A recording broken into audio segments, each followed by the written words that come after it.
town that runs to the river, a place rising from neighborhoods and promises of brick and mortar and words. Here it is, taking shape into a poetry of clean lines, stretching skyward with grace. Here it is, expecting the meaningfulness of men and women mingling in its shadows. Here it is, in a town that runs to the river, a place elbowing its way into new life amid the action of words and lofty gestures. Here it is, with a pledge to define and brings us into a new gathering place of brick and wood and glass. Here it is in a town that runs to the river, guiding us into playful dialogue, inviting us to listen, to open our eyes. Here it is surfacing from the sweep of huddled neighborhoods and urging us to sing of its purpose.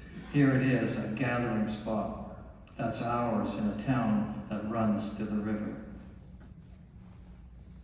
In this next poem, it's a short poem written for this particular occasion and is meant to offer hope and optimism for the future and the good work that will bring to the business of the city. The poem is called To a New City Council, November 15th, 2022. The city stretches and rises from the river flat out to the open sky above.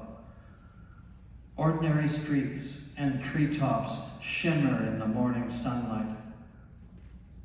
And this is the way I'd like to see it. Feel its life stir and find its people trusting and dreaming, their future unfolding as it should. And so I ask you, climb above all that keeps us apart and stand together. Applaud your city. Hear it wake in all its innocent hope.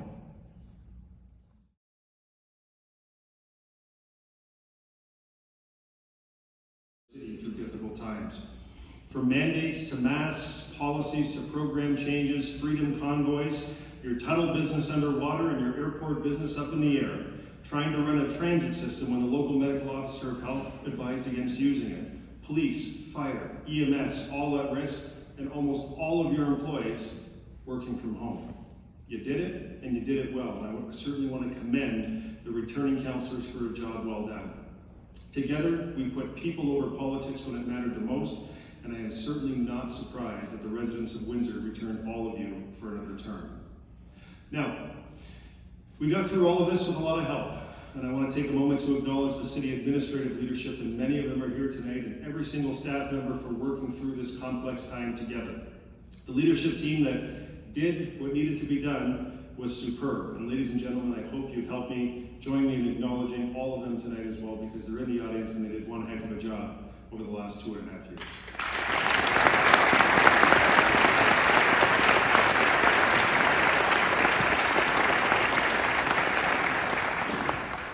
So it would be a bit of an understatement for me to say that I'm excited to start my third term as mayor. And you'll probably say, well, why is that?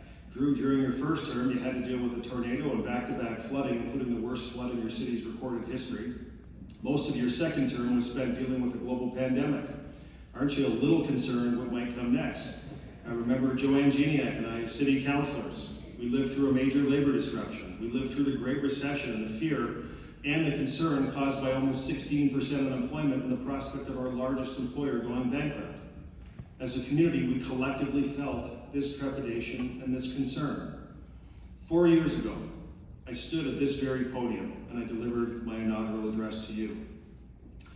In those remarks, many of you commented to me when you left that you felt like you left with a heavy feeling as I told you what kept me awake at night.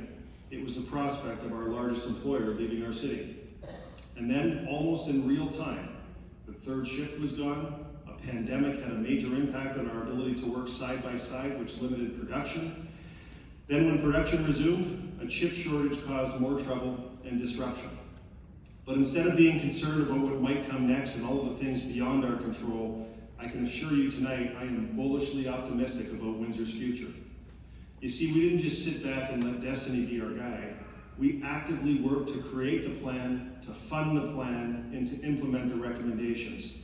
That plan is called Windsor Works. It's our economic development and diversification roadmap. And one of the most important recommendations in that plan was to secure Canada's first electric vehicle battery production facility. And ladies and gentlemen, we did it. A $5 billion facility that combines forces with our largest employer and one of the world's leading battery production companies. 3,000 new jobs will be created once the company called Dexstar Energy opens the doors in just 2 years. This is a generational investment, and of course, it's important. But what's also important was the connection with Stellantis and the return of the third shift, the commitment for new vehicles to be produced at the Windsor Assembly Plant, and the additional hiring of 650 people by Stellantis at their battery R&D facility on Rhodes Drive. Windsor is now on the leading edge of a global revolution in the automotive industry, the likes of which we haven't seen for 100 years. What a difference 4 years can make. The Ford Motor Company is also investing $700 million in the Essex engine plant and hiring another 235 people as demand for engines increases. It was Henry Ford and Gordon McGregor who led the way in Windsor that helped us become the automotive capital of Canada. And it's Stellantis who is pushing hard to help us move to become the automobility capital of Canada. And this is a position that we can rightfully claim. It's not a stretch or some made-up moniker. It incorporates who we are. It incorporates what we're good at, and it's also about where we're going. It's about producing vehicles, parts, tool, die, and mold, and of course we are world-class in those areas. But it's also about the transition of vehicles from being something you drive from point A to point B to becoming a mode of transportation you take from point A to point B. Vehicles are quickly becoming computers on wheels, and this transition is happening fast. Success involves deeper integration of graduates from both St. Clair College and the University of Windsor. I know she's here tonight, I don't see her, but Patty France, the president of St. Clair College, there she is in the corner. Patty, thank you very much for being here. Patty has been a champion, she has been on side, she has been supportive and collaborative every step of the way as we've tried to fine-tune what we do and do it together so we can harness the strength of both of our institutions, and I appreciate the spirit of cooperation, Patty, that you bring to each and every conversation.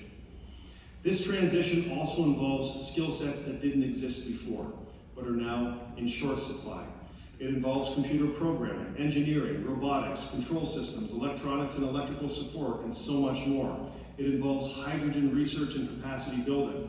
Folks, as home to the first casino in Ontario, let me say, if Windsor plays its cards right, we have a royal flush in our hands.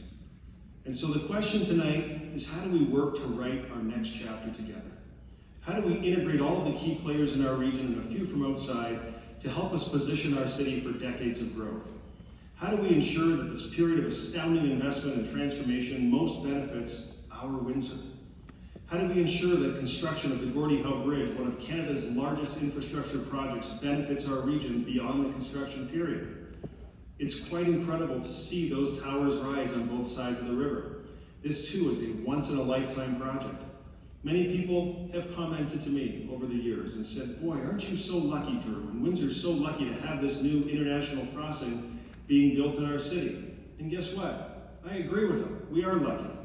But post-construction, how does Windsor benefit from trucks that have a highway-to-highway connection and never need to slow down once they clear customs? Ladies and gentlemen, the only luck we'll have is the opportunity we create. And there is opportunity waiting. In addition to those opportunities, there is more. A new hospital is on the horizon. And your vote last month for this combination of city councilors gives me great optimism that our new $2 billion hospital can now be completed, and completed sooner than currently projected.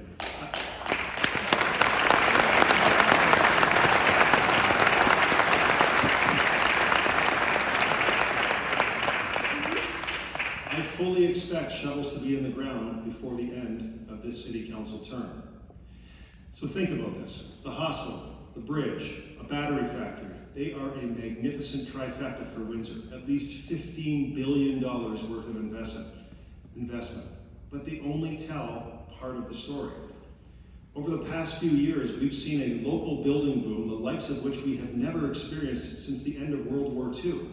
We have population growth, building growth, and people now viewing our region as a hub for economic and cultural growth. For so long, we Windsorites were afraid to extol the virtues of our region for fear of people actually wanting to come here. Well, guess what? People are now coming here, and they're coming here in droves, which is why our housing market is still very strong despite increases in interest rates and likely to remain strong for some time to come. People are coming here, though, because they see the value, they see the opportunity, and they see the benefits of our region. It is extraordinary to watch our city, which has been through so much since 2009. It's extraordinary to watch the city climb its way back to the top with perseverance and determination that is unmatched anywhere else. Windsor today is a much different place than it was 4 or 8 years ago, and it is dramatically different from the time that I joined City Council in 2006. And our response on many levels needs to adapt to this changing environment. Collectively, we need to make strategic investments to position this great city to take advantage of the opportunities before us. And I'm not talking about wild spending, you know me. I'm not talking about wild spending, I'm talking about strategic investments that set the stage for our community's success for decades to come. Behind me, at every City Council meeting and on the screen tonight, is the city's crest. And at the bottom is our motto, and it's quite fitting: the river and the land sustain us. And we will need to get land ready so that the next generation has opportunities at home and can sustain our city moving forward. And we can do this while continuing to handle the basic and important tasks expected of municipal government. We will build our downtown into something great. We will deal with issues related to homelessness and mental health while building Riverside Vista. We will continue to invest money to prevent basement flooding while building a new clubhouse at Roseland Golf Course. We will get lights up at Memorial Park while finishing widening Walker Road. We will fix Dominion Boulevard and remove roadside ditches, the hallmarks of a town long ago, and we'll bring it up to the city standard, including sidewalks, bike lanes, and proper sewer infrastructure capable of handling the effects of climate change. And we'll work with our partners across Essex County, provincially and federally, to build important infrastructure, including at Lozon and 401, Banwell and EC Row, so that we are managing current growth and preparing for future opportunities. My friends, you may have heard me say many times throughout my election campaign a phrase. And I said it often because I believe it to be true. I said it often because I know it to be true. And I said it often because you intuitively know it to be true too. I have never been more optimistic about the future of our city than I am today. Not a recession or a tornado, not a flood or a pandemic can disrupt the trajectory on which we find ourselves, on which we've purposefully worked to place ourselves. Yes, there will always be headwinds, always. They never go away. But our little city of Windsor is changing from a big, small city into a small, big city. And this is an important evolution. The headwinds of yesterday have changed today. Our beloved city is picking up the jet stream, which will carry us faster, but requires both steady hands and good eyes to keep us on course. And with the leadership that you've elected behind me tonight, I feel very, very confident that we can move quickly, we can move appropriately, and we can seize the moment before us, the likes again of which we haven't seen for 100 years. Ladies and gentlemen, I want to thank you once again for the opportunity to serve as your mayor. I take my role seriously, I take the success of our city very seriously, and from Riverside to Forest Glade, Sandwich Town to South Windsor, from Fort City to downtown, and Walkerville to Central Windsor, I deeply respect the residents of our city and how they work hard every day to make this place, this city, the best place in Canada to live, to work, and to raise a family. And I take their success very seriously. Our best days are ahead. Our future is bright, and every one of us on this stage tonight pledges to work with you to put the win in Windsor. Thank you all for taking the time to be here tonight. I look forward to an exciting 4 years with the new members of City Council.